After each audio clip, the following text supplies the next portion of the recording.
Car से जोहार संगवारी। आज हमन मैगी बनात हन।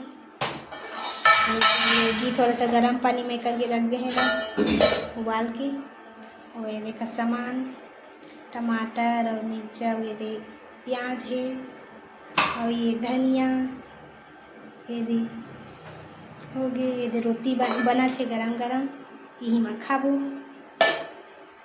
मेरे संगवारी हो अब डाला था प्याज ला, पहले प्याज ला डाला था।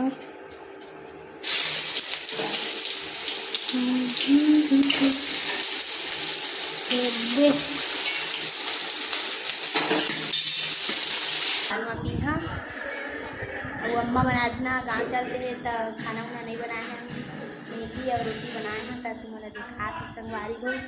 ये देख पूरा बने कंप्लीट हो गए है।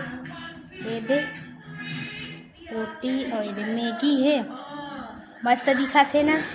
और रोटी बनाए नहीं खाबो और प्याज भी काटे हन और दूध भी है, पर अभी नहीं पियन, बाद में पीबो। तो बने रहा हमारे ब्लॉग में संगवारी हो। लाइक शेयर और सब्सक्राइब भी कर दे हा और कमेंट भी कर दे हा।